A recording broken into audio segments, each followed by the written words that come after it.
Naam, katika meza ya maarifa, meza ya lishe kwa ajili ya ubongo, tumekuwa tukizungumzia malezi kama msingi wa ustawi wa kila mwanadamu.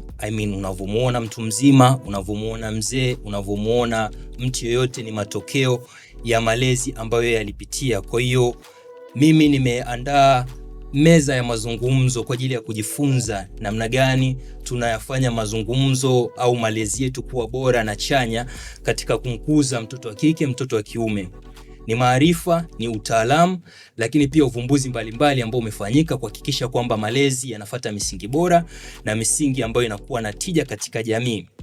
Leo katika meza ya maarifa niko na mtaalam, niko na rafiki, niko na mwanadada, niko na kiongozi, mtu ambaye amejikita zaidi katika masuala ya malezi, katika masuala ya watoto kuhakikisha wanakuwa katika hali ya usalama, wanaponywa katika vitu vyote ambavyo wanavipitia. Kwa hiyo kuna mengi ya kujifunza. Nimeshika kalamu mezani, nina daftari kwa ajili ya kujifunza, kwa ajili ya kuchukua lishe ya ubongo wangu. Leo niko na mgeni ambaye atajitambulisha kidogo na moja kwa moja tutaanza mazungumzo. Karibu sana Vivian Joseph. Jitambulishe tu kidogo ili yeyote ambaye anakusikiliza aweze kukufahamu na kujua kwamba unasimamia nini. Karibu sana. Asante sana. Kwa jina naitwa Vivian Joseph, ni mwanzilishi na mkurugenzi mtendaji wa taasisi si ya kiserikali ya Watoto Africa Initiative. Wow. Na ni taasisi ya watoto kwa ajili ya masuala ya afya ya akili, usalama pamoja na ustawi wa vijana balehe. Ndio, nashukuru sana kuwa hapa. Nafurahi na hongera sana kwa uanzilishi wa taasisi hiyo. Ni kitu kimoja ambacho kimenifanya nikaomba sana kupata mazungumzo na wewe, kwa sababu mimi nakutana na watoto wengi wa kike katika meza za counseling ama psychological therapy.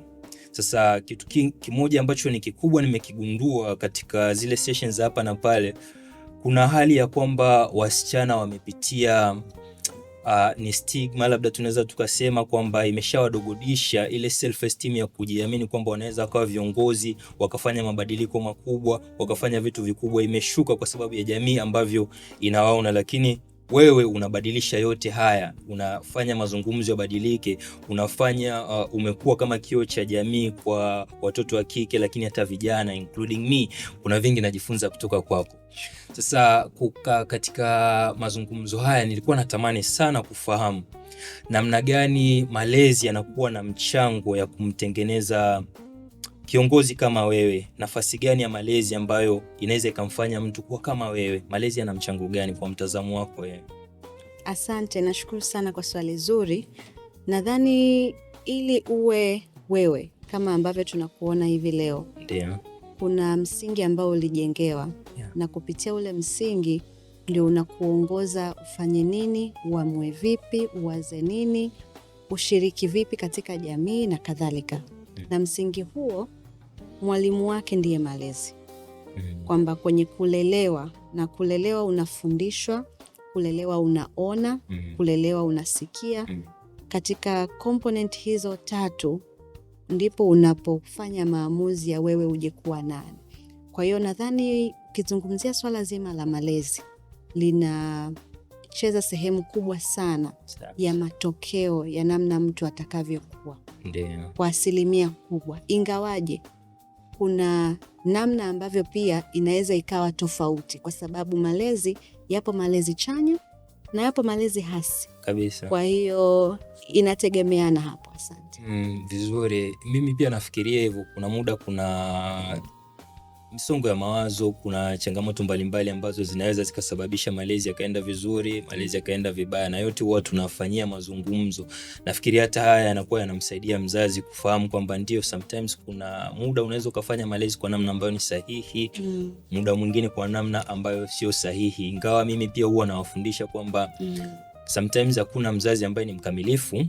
Sometimes kuna muda kutokana na hizi kwa hali ya maisha, changamoto za afya akili na vitu vingine, kuna muda tunaweza tuka slip off, lakini haikufanyi kwamba kuonekana kwamba wewe ndo mzazi mbaya ama mzazi ambaye ni umekosea, hujui kabisa kule. Hapana, it happens kwa muda mwingine, lakini tunajifunza, tunajirekebisha, tunasonga mbele.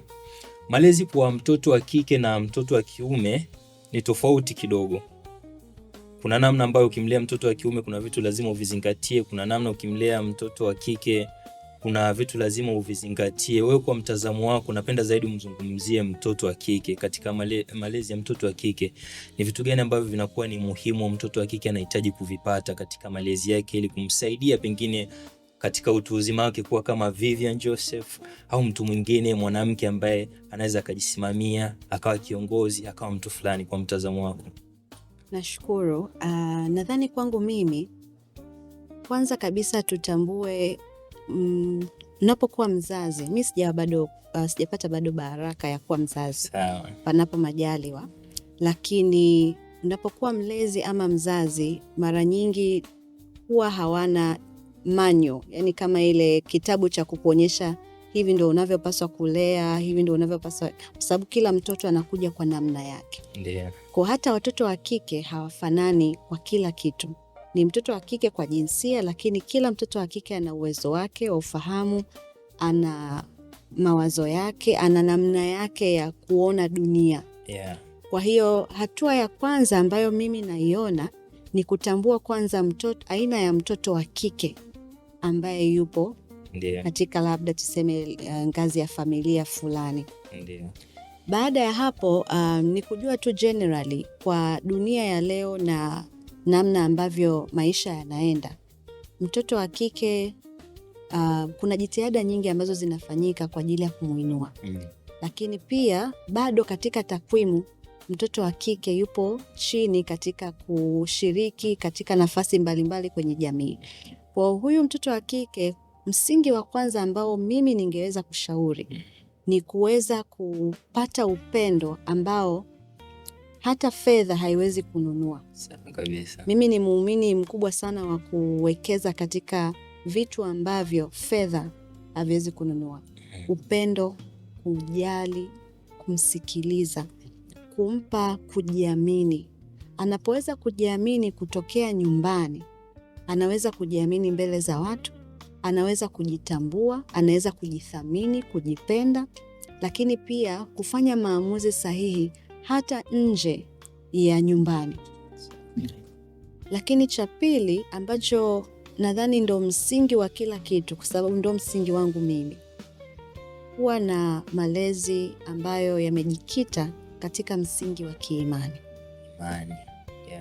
Imani kwa pande zote mbili. Kwa sisi wa Tanzania wengi nadhani tumegawanyika kwa makundi hayo, lakini kuna imani tofauti kwa Wakristo, kwa Waislamu na kadhalika.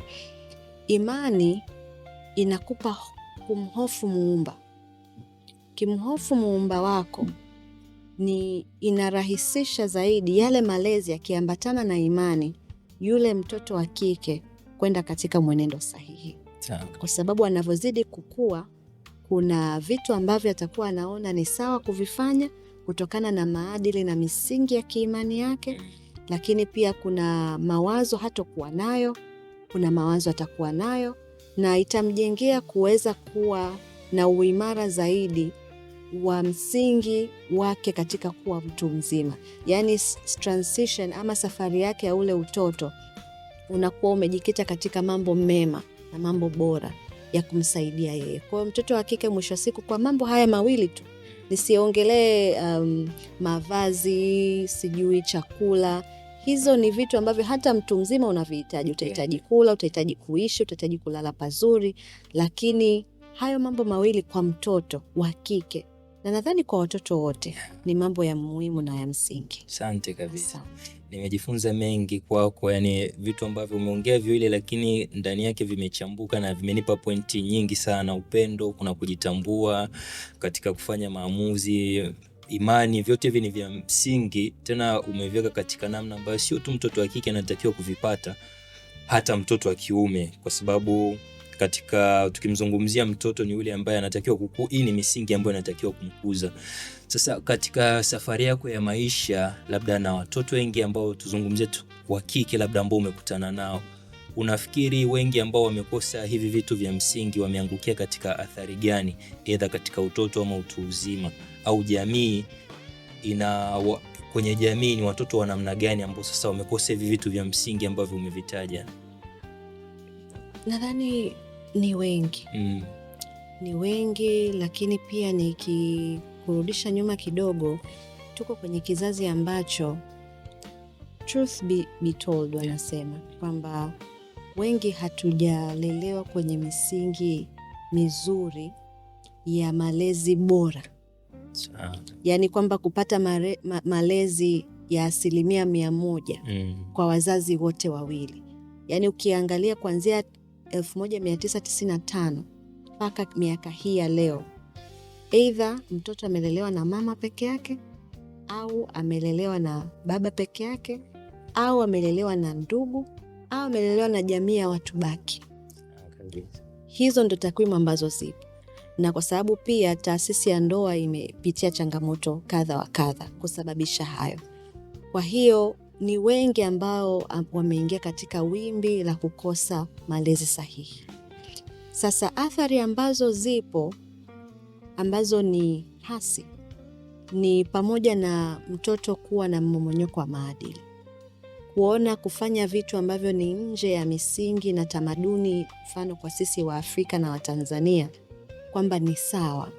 Wengine ni kwa sababu labda ya kutafuta sehemu ya kujipatia kipato, kujikimu na maisha. Wengine, na mara nyingi sana hasa kwa watoto wa kike, ni kwenda kutafuta upendo sehemu ambayo sio sahihi. Kwa sisi wa kike wanatuita daddy's girls. Mtoto anakuwa anaona amekosa upendo huko alipokulia katika utoto wake, unakuta anaanza kufanya mambo ambayo sio mazuri, sio mema. Lakini haangalii kwamba yeye anafanya kile kwa ubaya. Yeye anaona anatafuta kitu ambacho alikikosa katika utoto wake. Sasa sio wote ambao wanapata ile neema ya kujua haya ninayofanya sio sahihi. Wengine wanajikuta wapo kwenye hilo wimbi au lilo dimbwi la athari mbaya kwa sababu ya kukosa yale maamuzi sahihi, au kule kujitambua na kuamua, pamoja na kwamba nikifanya maamuzi sahihi kuna vitu ambavyo vitakugharimu. Kuna marafiki hutakuwa nao, kuna maisha hutotaka kuwa nayo, ambayo yanakuja na gharama yake katika kuwa sahihi na kutokuwa sahihi. Kwa hiyo kufanya maamuzi yenye gharama katika kuwa njia sahihi sio mepesi sana kwa dunia ya leo. Kizingatia kuna mitandao ya kijamii, unaona kuna watu wamefanikiwa, wewe huna uwezo wa kupiga hatua ya namna hiyo. Labda wengine wameenda sijui Dubai, unajiuliza hivi mimi nitasafiri kweli? Unakuwa na msongo wa mawazo kwa sababu unajilinganisha. Lakini ukiwa na uimara wa kusema hapa nilipo nina uwezo na nafasi ya kupiga hatua, ule kukosekana kwa yale malezi hapo nyuma inakuwa ni sababu au chachu ya wewe kupambana na kubadilisha kile kitu kuwa sababu ya wewe kufanikiwa. Ndio. Si umejibu vizuri. Kuna part umeongea kitaalam sana. Ndio. Kwa kujua kutokijua, lakini kitu ambacho kipo kwenye uwanda wa saikolojia ya malezi. Ulizungumzia kitu ambacho kuna kipindi kama mtoto kuna vitu lazima uvipate, mfano upendo. Ndio. Kama upendo katika malezi uliukosa, kuna sehemu tu lazima utakuja kutafuta. Sasa uwe inaangukia katika utu uzima kwa sababu nilikosa upendo wa baba na utafuta kwa kila mtu. I think ni part ya saikolojia. Kuna saikolojia ya malezi ambayo inazungumziwa na mtaalamu anaitwa Erik Erikson, ambayo inakuja katika vipengele tofauti tofauti vya umri, na kila kipengele cha umri kina mahitaji yake binafsi. Kwamba mtoto akiwa katika umri wa mwaka 0 mpaka labda miezi 12 kuna mahitaji ya msingi ambayo anatakiwa ayapate. Akiyakosa hayo mahitaji, yeye nadhari yake inasema kuna fidia itakuja kudaiwa huko mbeleni. Sasa kwa mfano kama masuala ya upendo, nafikiria kwenye nadhari yake ni stage ya umri wa miaka ya kati, ambapo mtoto wa kike huwa anatengeneza uhusiano zaidi na baba. The same goes to mtoto wa kiume, kwa sababu vitu huwa ni different. Mtoto wa kike huwa anachesi upendo wa baba na mtoto wa kiume anachesi upendo wa mama. Sasa kwenye ile age, kama huyu mtoto hakupata malezi sahihi au akupate hiyo nafasi ya kuwa karibu na baba, kujifunza upendo, kujifunza communication kati yake na baba, inamaanisha ile tayari ni gap ambalo mtu anakuwa nalo ndani yake. Akiwa mtu mzima lile gap bado litakuja kudai. Sasa ndio unakuta mtu anaruka kwenye mahusiano huku na huku, anatafuta sehemu ambapo atakava lile gap. Lakini mwingine anaweza akawa alipata lakini hakupata kwa njia ambayo ni sahihi. Sasa anakuwa na taarifa ambayo sio sahihi. Kwa kile ambacho yeye anakitafuta either ni kwa wanaume au wanawake kinakuwa katika mtizamo ambao sio mzuri. Kwa hiyo ulichokizungumzia ni kweli kabisa katika utaalamu, lakini katika maisha ya kawaida ni vitu ambavyo ni vya msingi, na ndio maana tunaviita ni msingi ambavyo mtoto anatakiwa kupata katika malezi. Akivikosa kuna sehemu tu itakuja kumwathiri katika utu uzima. Ikiwa kwa mtazamo wako sasa, labda ni mimi kijana, pengine nimepata hii elimu, kumbe nilikosa kitu cha muhimu chini kule katika malezi. Nimekuwa nimeshaona madhara mengi aidha katika mahusiano ya kimapenzi, ya ndoa, ya kijamii, kimeshaniathiri, lakini kinatokana na malezi. Labda kijana ana nafasi gani aidha ya kujirekebisha ama kubounce back sasa na kutafuta ule ustawi ambao unatakiwa kuwa ni sahihi? Pengine mimi nianze kwa kusema kuna huu msemo wa kizungu unasema what doesn't kill you makes you stronger. Exactly.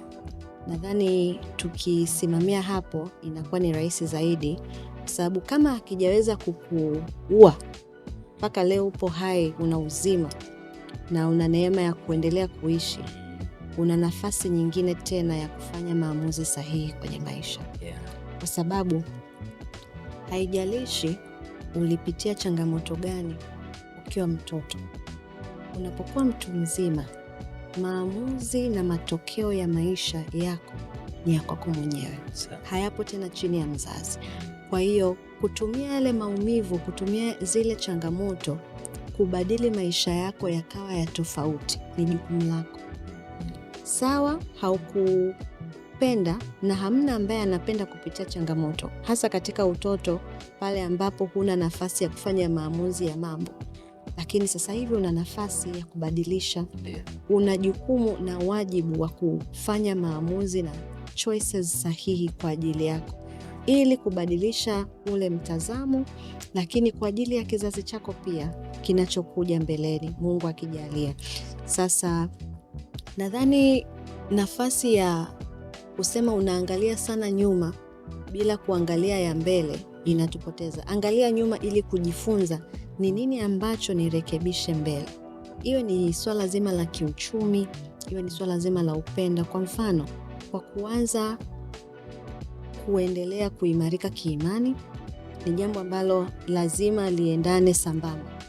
Lakini pili, kuhakikisha tunajituma, sababu of course bila uchumi imara lazima utarudi tu nyuma. Kisaikolojia lazima itakuathiri. Na vijana wengi ndio tunasumbuka hapo. Fedha ni jambo la msingi sana.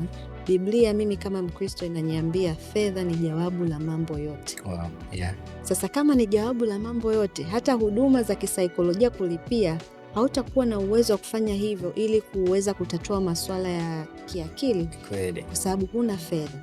Kwa hiyo kuhakikisha unapata watu sahihi, kuhakikisha unaimarisha ujuzi wako, hata kama ni ujuzi wa kufanya biashara ndogo ndogo au kwa kujitolea. Kwa sababu nadhani dhana ya wengi ni lazima uanzie sehemu fulani ya juu. Mimi sikuanzia sehemu ya juu, nilianza kwa kujitolea. Tena nilikuwa ni level ya nadhani ni form 6. Nimemaliza form 6 hapo, likizo ya mwisho kabla sijamaliza na kuendelea. Najitolea, nikakutana na watu. Wale watu ndo walinipa mimi kufungua milango mengine mingi. Kwa hiyo unapotoka, Waswahili wanasema mgaagana upo hali wali mkavu. Kwa hiyo tugaegae ili tukutane na watu ambao watatupa mboga ya kulia ule wali. Asante sana, nimejifunza mengi kwamba nafikiri kwa kijana ambaye anasikiliza, umesikia kwamba tusibaki sana kuangalia kwamba tuliumizwa kwa kiwango gani, au tukafocus zaidi na maisha yetu ya nyuma kwamba sikupata malezi, niliumizwa. Ni muhimu kuviangalia, lakini kwa mtazamo kwamba wapi palikosewa, wapi unatakiwa kujifunza na kurekebisha kwa ajili yako binafsi, lakini kwa sababu nao utakuwa mzazi, usirudie kile ambacho kilikuumiza wewe. Huu ni ushauri ambao nimejifunza mimi kwa Vivian Joseph na nimeandika. Kwa tafiti za hivi karibuni ambazo nimekuwa nikifuatilia na wateja ambao ninakutana nao sana, watoto wa kike kwa watoto wa kiume, wengi wao unaonekana kwamba kuna wimbi kubwa la vijana ambao wameingia katika malezi aidha kwa umri ambao pengine hawakupanga au hawakutarajia, au imekuwa ni mapema sana. Sasa hii kisaikolojia ama tu katika akili inaweza ikamfanya mtu akapata ile guilt au kujilaumu, kuwa na ile lawama ya mara kwa mara kwamba anahisi kwamba alifeli au aliteleza, kwa akawa anajipiga sana. Ni wengi ambao nakutana nao wanakuwa na changamoto kama hizo. Lakini baada ya hapo atakuwa anajilaumu sana kwa sababu anagundua kwamba amepoteza nafasi kubwa ya kimaisha, kwamba sasa hivi tayari ashakuwa mzazi, kuna vitu vingi ambavyo atakuwa anavipoteza kwa sababu ya ile maisha ambayo ameyachagua. Sasa na umeshasema kwamba ndio wewe sio mzazi, lakini kuna mtazamo ambao unao kwa sababu unaelekea huko. Unafikiri labda mimi ni kijana, bahati mbaya tu nimeteleza, aidha nimepata mtoto, niko katika msongo wa mawazo, niko katika nini, lakini vitu gani ambavyo natakiwa kujifunza, vitu gani natakiwa kujua, niko katika situation kama sasa nishakuwa mama, nishakuwa baba bila kutarajia. Ushauri wako kwa kijana kama huu ni upi? Ameteleza, ni bahati mbaya, wewe unafikiri labda afanye kitu gani, afikirie kwa namna gani, aidha aone vipi maisha kwa mtizamo mzuri ili msaidie katika ukuaji wake pamoja na familia ambayo ameanzisha? Asante. Binafsi mbali na kujibu moja kwa moja kwenye swali lako, nadhani mimi kama Vivian, changamoto yoyote iwe kubwa sana, iwe ndogo, iwe ya katikati, ikisha tokea changamoto, siangalii tena ile changamoto, naangalia suluhisho ya hii changamoto ni ipi. Nadhani hata timu yangu kwenye taasisi watakwambia, yani jambo likitokea, yani siwezi kupoteza tena muda kuanza kuliongelea sasa huyu kaenda kafanya. Nitaangalia, je, kwenye hii changamoto tunatoka vipi? Sasa jambo limekwisha kutokea, maji umeshayavulia nguo, lazima uyaoge. Exactly. Kwa hiyo nadhani hata kisaikolojia, hatua ya kwanza ya kuweza kushinda maumivu au kuponya afya ya akili ni kukubaliana na hali. Acceptance. Yeah. Kwa akisha kubali, kwa nguvu ya kuwa mzazi, mimi nadhani ukiwa mzazi kuna namna ambavyo Mungu anakubariki kuwa na nguvu ya tofauti ya kupambana na maisha, tofauti na mtu ambaye hajabarikiwa kuwa na mtoto. Kabisa. Ukiwa na acceptance, akili yako itaruhusu kufikiri namna ambavyo ya kukabiliana na hiyo situation iliyo. Kwa hiyo kufanya kosa sio kosa, kurudia kosa ndio kosa. Kwa hiyo si jambo la kujilaumu sana kwamba limetokea utafanyaje, limekwisha kutokea. Kubali, weka mikakati ya namna ambavyo utakabiliana nayo. Kwa kama una wazazi, unaweza ukawaomba wakusaidie, labda ujiendeleze kimasomo. Na uzuri tuko katika nchi ambayo inathamini sana ujamaa. Tunaishi katika ujamaa. Tuna jamii ambayo ni rahisi sana kupata ushirikiano. Kwa hiyo sidhani kama kijana atakwama. Changamoto zitakuwepo na ni nyingi na nyingine za kukatisha tamaa. Lakini kama bado uko hai na una uzima, hakuna kurudi nyuma. Exactly. Tutafute tu njia ya kwenda mbele kwa hata kidogo ambacho kinapatikana. Nadhani hata kwa mfano niliwahi kupitia changamoto fulani nikiwa shule ya sekondari O level. Nilikuwa nataka kudiriki kuweza kwenda kujitolea kwa mama ntilie kuosha vyombo ili nipate pocket money. Lakini sio kwa sababu naona kwamba ile kazi wenzangu watanionaje, itakuwaje. Mimi sikuwa naangalia hivyo. Mimi nilikuwa naangalia sina pocket money. Sina hela ya kula miogo. Siwezi kufanya njia ambayo ni tofauti na misingi na malezi yangu. Tafanyaje? Bora nijitolee. Yeah. Kwa hiyo tusione kwamba kuna vitu vingine vya kufanya, hii ni aibu, watu watanionaje, labda utafungua genge uuze matunda. Mimi jamani nina degree yangu niuze matunda. No. Kikubwa mwisho wa siku tukikaa mezani ni kiasi cha fedha ulichonacho. Yeah. Lakini sasa ukichagua njia ambazo ni za heshima ukaacha za aibu, na kwa pia tunajiumiza sisi wenyewe. Yeah, exactly. Kwa hiyo tusichague kazi, sababu mwisho siku kama una majukumu ya malezi, lazima yule mtoto na yeye apate huduma zile stahiki, haki yake kama mtoto. Kwa hiyo kwa mtazamo huo hapo mimi ningemtia moyo huyo kijana wa kike kwa kiume, usiliangalie kama tatizo, angalia ni namna gani unapata suluhisho. Exactly. Yeah. Asante sana, umejifunza mengi. Nafikiri katika kitu kikubwa ni kwenye upande wa acceptance, kwa sababu kwa mtazamo wangu mimi kuna swala la uraibu wa addiction. Wengi ukikaa na watu walioingia katika uraibu, wengi wao unakuta ni watu ambao walishindwa kukubali vitu fulani ambavyo viliwatokea kwenye maisha. Inaweza ikawa ni masuala ya malezi, alipoteza chochote, alifiwa, chochote tu, lakini kutokushindwa au kushindwa kukubaliana na lile jambo kwamba limetokea. Ni changamoto nyingi. Instead mtu anatafuta namna sasa ya kupambana na ile hali. So I feel najisikia huzuni, najisikia mawazo mengi, msongo, najisikia hofu, najisikia mashaka. Anatafuta kitu cha kupambana na zile hisia, lakini which kama ulivyozungumzia ni kitendo cha kukubali, kwa sababu ukikubali tayari kisaikolojia, kiakili, akili inakubali kwamba okay, it's okay, nishapitia hichi kitu, nimesha fail. So inakupa tu mwangaza kwamba sasa fanya nini, kwa sababu akili ndivyo inavyofanya kazi. Akili ina operate kwa imani kwamba huyu mtu anaamini nini. Ile imani inatengeneza fikra pamoja na mawazo na mitazamo. Kwa hiyo ukiforce akili yako kuamini kwamba haiwezekani, yenyewe pia itakufunga kutokuona fursa zozote za kuwezekana. Lakini ukiaccept na kuiruhusu akili sasa tunataka kumove on, akili yenyewe inakuwa inakupa mawazo, inarekebisha imani, inakupa mitazamo mbalimbali ambayo inakusaidia move on. Nafikiri vijana wamejifunza kwamba ndio umeanguka, lakini haimaanishi kwamba huwezi kusimama tena. Accept, kubali ile hali. Kisha kubali, unaruhusu akili pamoja na mitazamo yako kubadilika, kuangalia fursa nyingine za kujifunza, fursa nyingine za kukua. Hivyo ndivyo ambavyo watu wanakuwa. Lakini kingine ambacho cha muhimu nimejifunza ni kwamba tuna role models wengi ambao tunatamani kuwa kama wao, ambao tunaona na tunajivunia. Lakini kama wewe kwenye story yako nzuri, kumbe kuna sehemu katika kujitafuta kwako, kuna sehemu ulikuwa na audacity ya kusema kwamba nijaribu umama ntilie kwa lengo la kutimiza mahitaji yako. Sasa vijana wengi nafikiri labda hichi hawakifahamu au wakielewi, wanahisi mtu akishakuwa on top basi alipitia maisha mazuri, hakupitia any struggles, yani barabara yake ilikuwa safi. Lakini kweli kwamba una experience ama uzoefu ambao tunaupitia, na ule tukiutumia vizuri ndo unatushape katika safari ambayo tunaenda. Hizo ni key takeaways ambazo nimejifunza. Asante sana. A bonus question katika kuhitimisha, na inakuhusu na mambo yako ambayo unayofanya binafsi.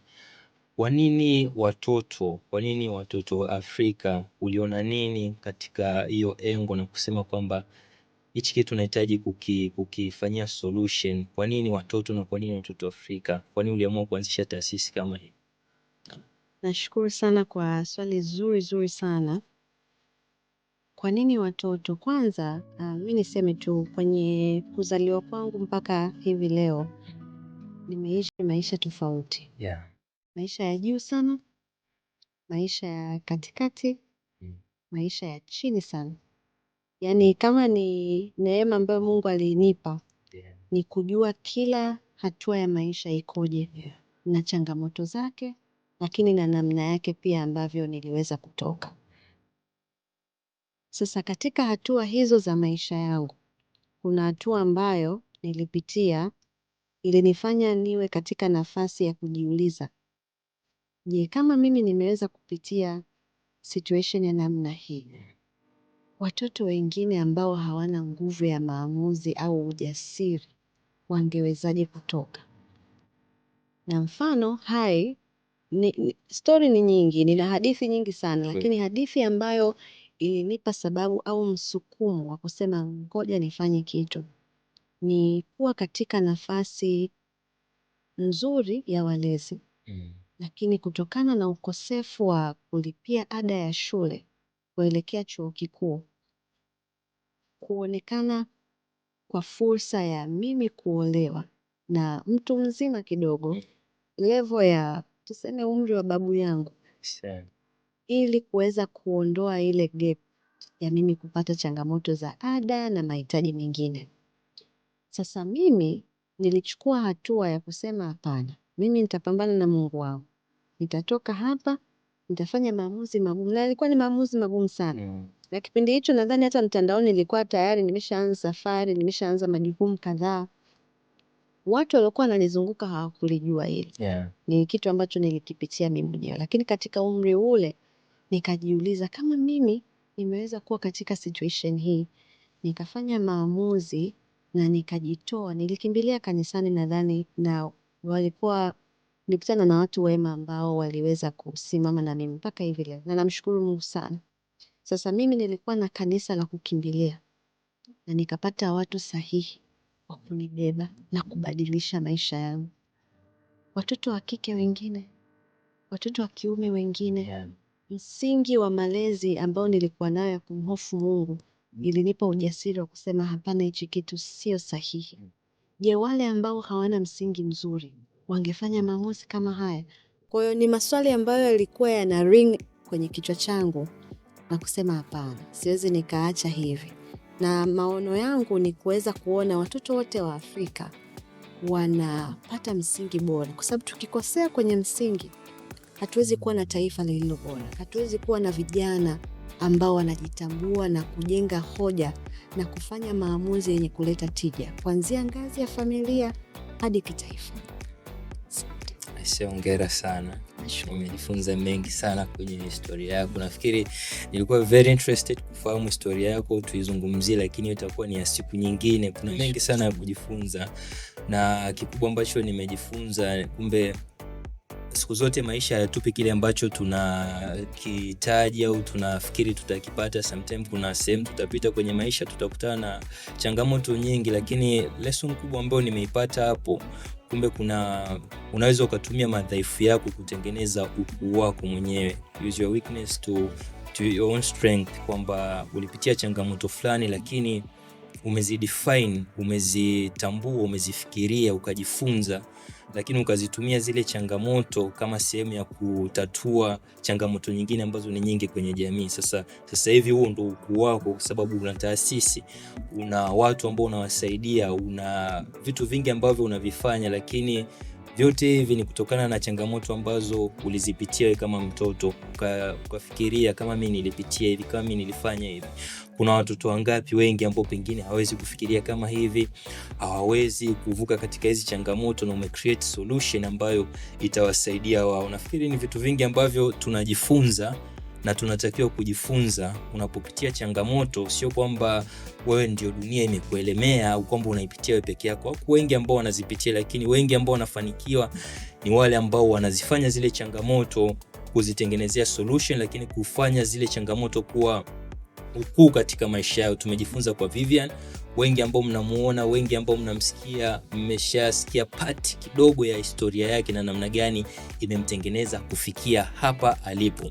Vivian, asante sana kwa muda wako, na asante sana kwa heshima uliotupa ama ulionipa mimi katika hichi kipindi. Una majukumu mengi, una vitu vingi vya kufanya, lakini hukusita kuniunga mkono katika mazungumzo haya, na imani ya mazungumzo yatasaidia watu wengi, yatajenga jamii. Kuna wengi watajifunza kupitia ya mazungumzo. Kwa hiyo nakushukuru kwa muda wako, lakini ninatumaini nitakupata tena kwa session nyingine. Kuna mengi ya kujifunza kutoka kwako. Kwa hiyo asante sana kwa hilo.